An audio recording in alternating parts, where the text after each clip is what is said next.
Hello and welcome to another episode of Success Unscripted. Today we're going to be talking about the real reason your content might not be converting and exactly how to fix it. And I'm going to start by saying these are really simple shifts that you can implement and see a massive difference. My new motto is let's bring it back to simple. Let's keep things as simple and easy as possible and make it really, really powerful. And so if you're creating tons of content and you're showing up, you're getting great engagement, you're just not seeing the sales you want to see, I want you to know that it's not just you. And it's not because you're not good at what you're doing or that you need to post more or that your offer isn't valuable. And while some of those things might need tweaking, 90% of the time it's one simple, powerful thing I see coaches and creators doing. They're saying what they want to say instead of what your client actually needs to hear.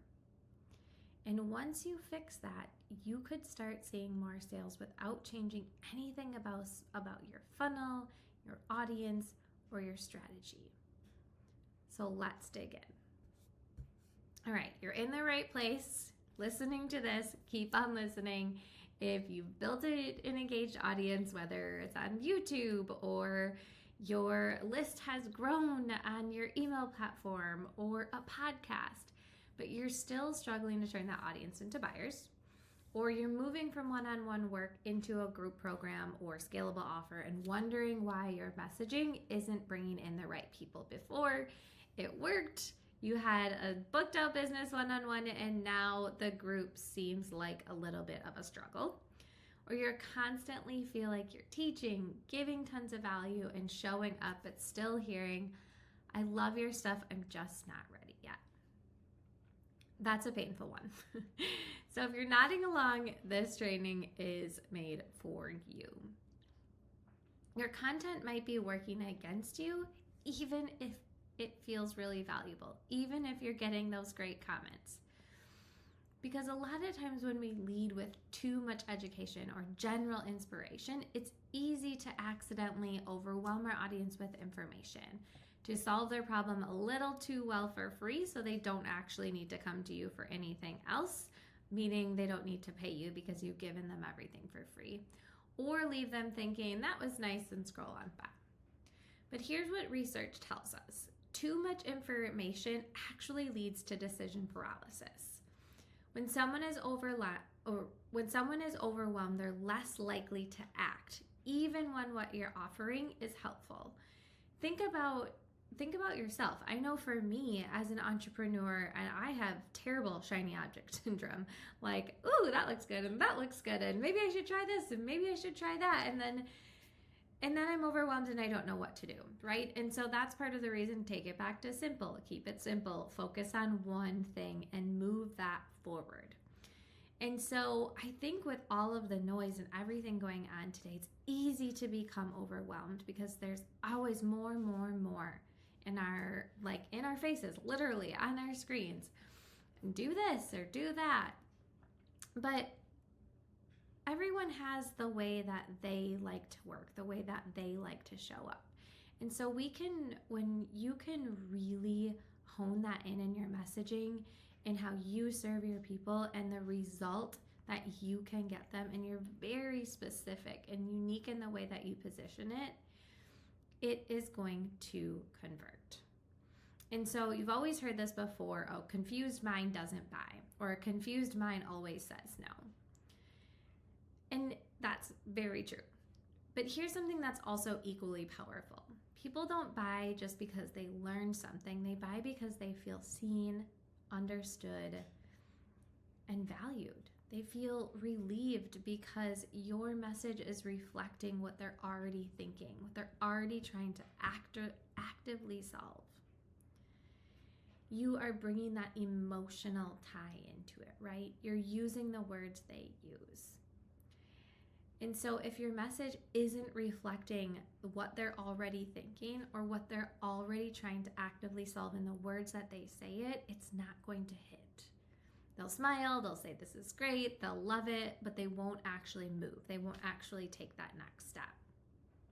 And so here's some examples that you can use, right? And someone that is, I serve a lot of health coaches, okay? So they're talking a lot about gut health, and they help women with their gut health, heal their guts. That's great, but why does that matter, right? We have to go one step below the surface level. We have to talk about the problems and things that they're experiencing it in the way they are talking about it. So a lot of them talk about how they're so tired even though they're getting tons of sleep. They're exhausted or they can't sleep. And that leads them to being overwhelmed and exhausted. Or they have done all the diets, they've done all the things, and they just can't lose that weight, right? So instead of saying, I help women improve their gut health and get their energy back, you could say something like, if you've been waking up exhausted, no matter how much you sleep, no matter how much sleep you get, your gut might be to blame, and here's what to do about it. We're shifting the perspective. Or I also teach a lot of leadership consultants or people in businesses. And so they might say something like, I teach business owners how to lead with confidence and build strong teams. That's great, but what does leading with confidence actually do? Or what's the problem they're actually trying to solve?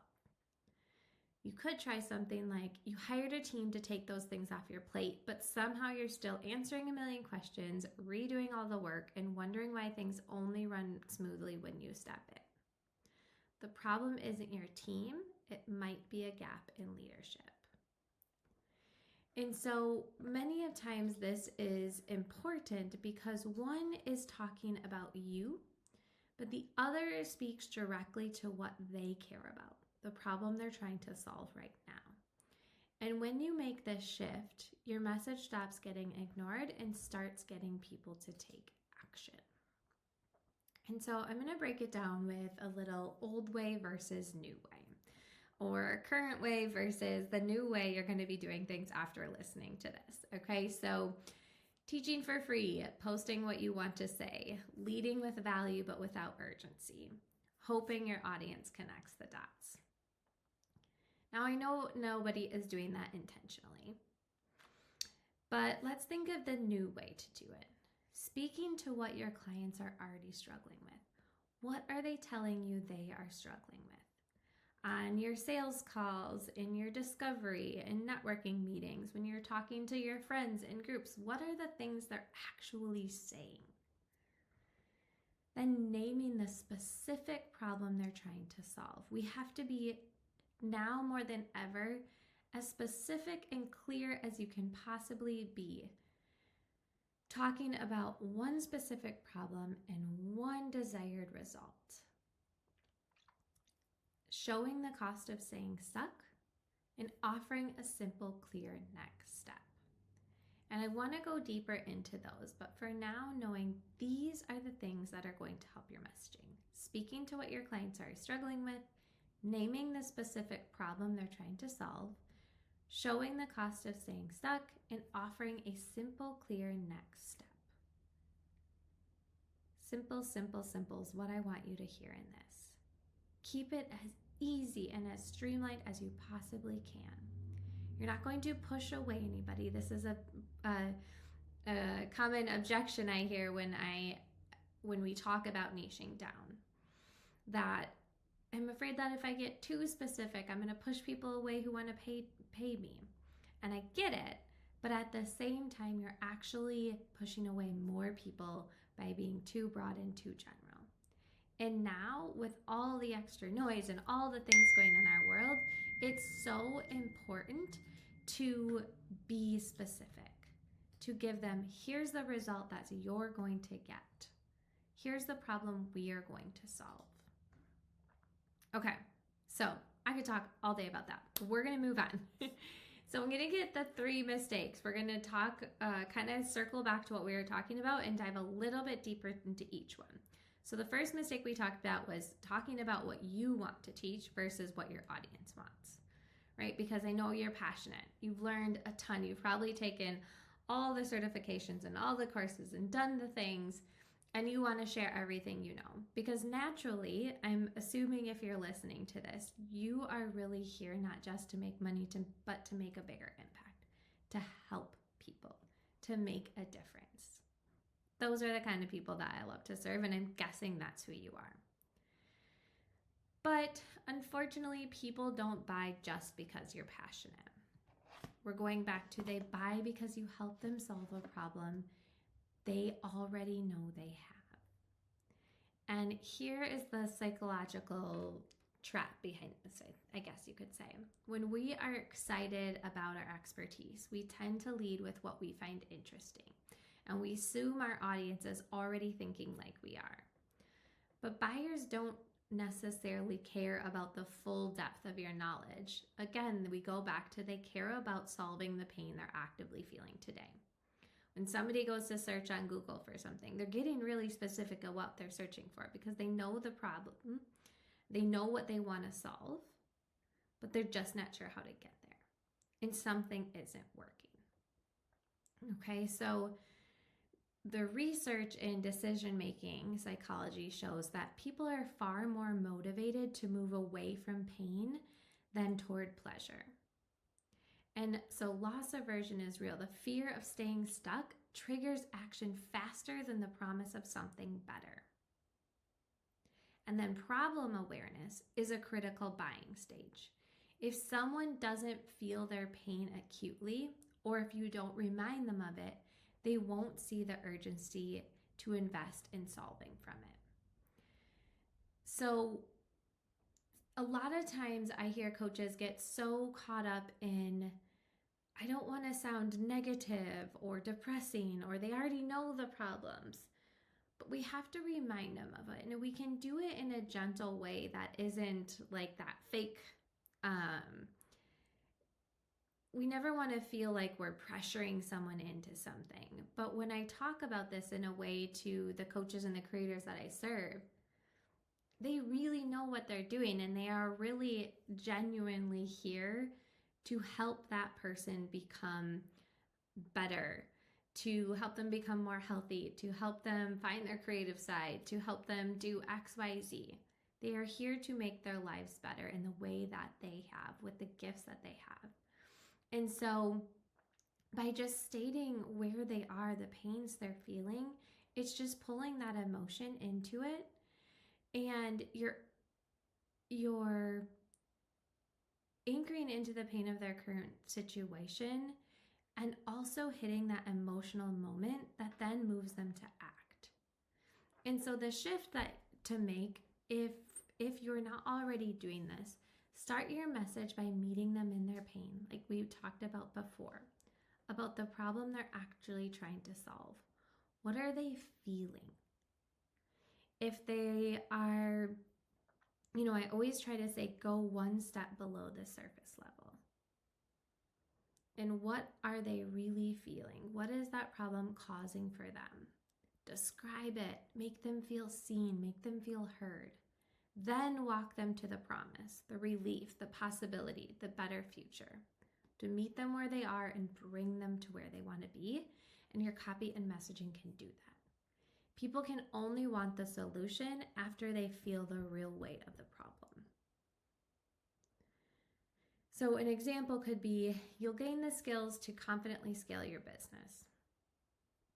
Great. What does that mean? Or you could try, right now you're juggling too many one-on-one clients. Your calendar is packed and growth feels impossible without working more hours. You're exhausted, you're tired, you can barely keep up. There's a better way, and it starts with shifting how you serve. So we're starting with the current pain and we're offering the path out. All right, mistake number 2. Giving free lessons without context.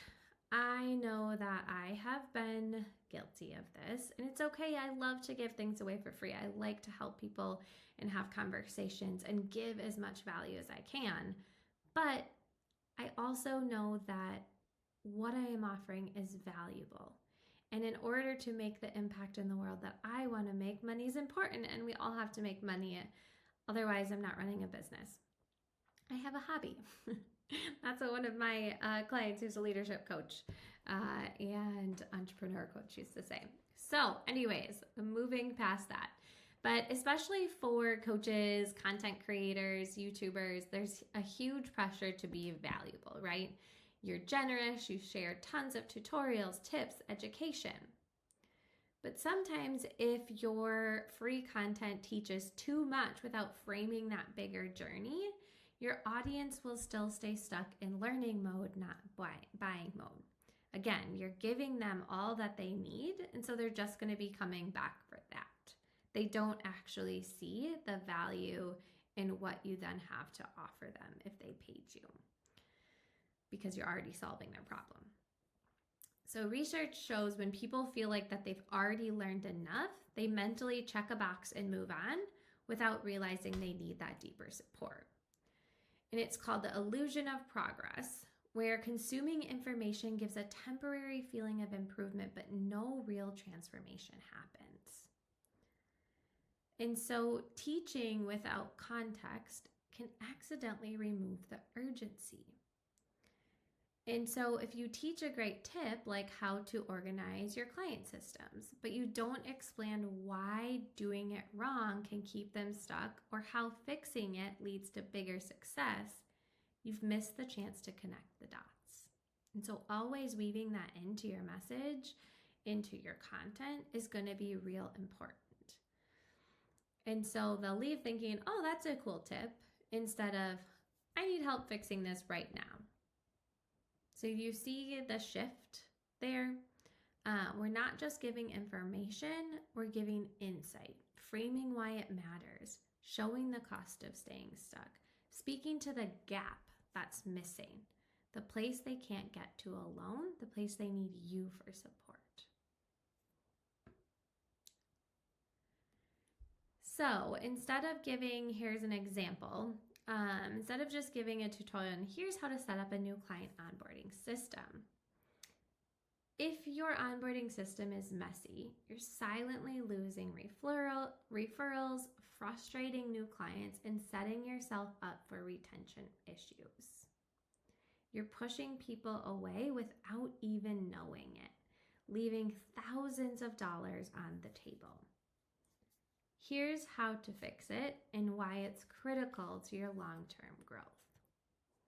That one feels a little bit more powerful. It creates that urgency by illuminating what those unseen consequences are, and then shows that deeper transformation happens through your paid offer. All right, mistake number 3, the last one for you, speaking too broadly. And I went into this a little bit earlier. We've all done it. And if you haven't, you're awesome. If you have been able to be clear and direct from the very beginning, I applaud you and I need to learn from you. But myself included, and many of the women that I serve, speak too broadly. I help women feel better. I help business owners grow. Sounds nice. It sounds inclusive. It feels safe. We always want to be safe.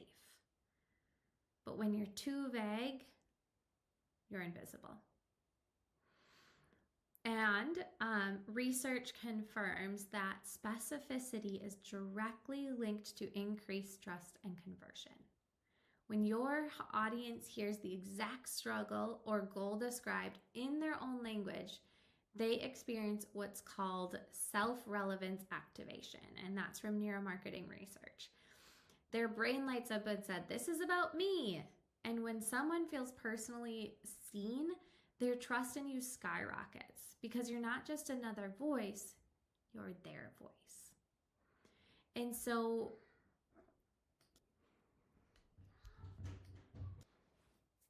when your messaging is too broad or you're not using their voice, it forces your audience to do the work of figuring it out if you can help them. And they won't.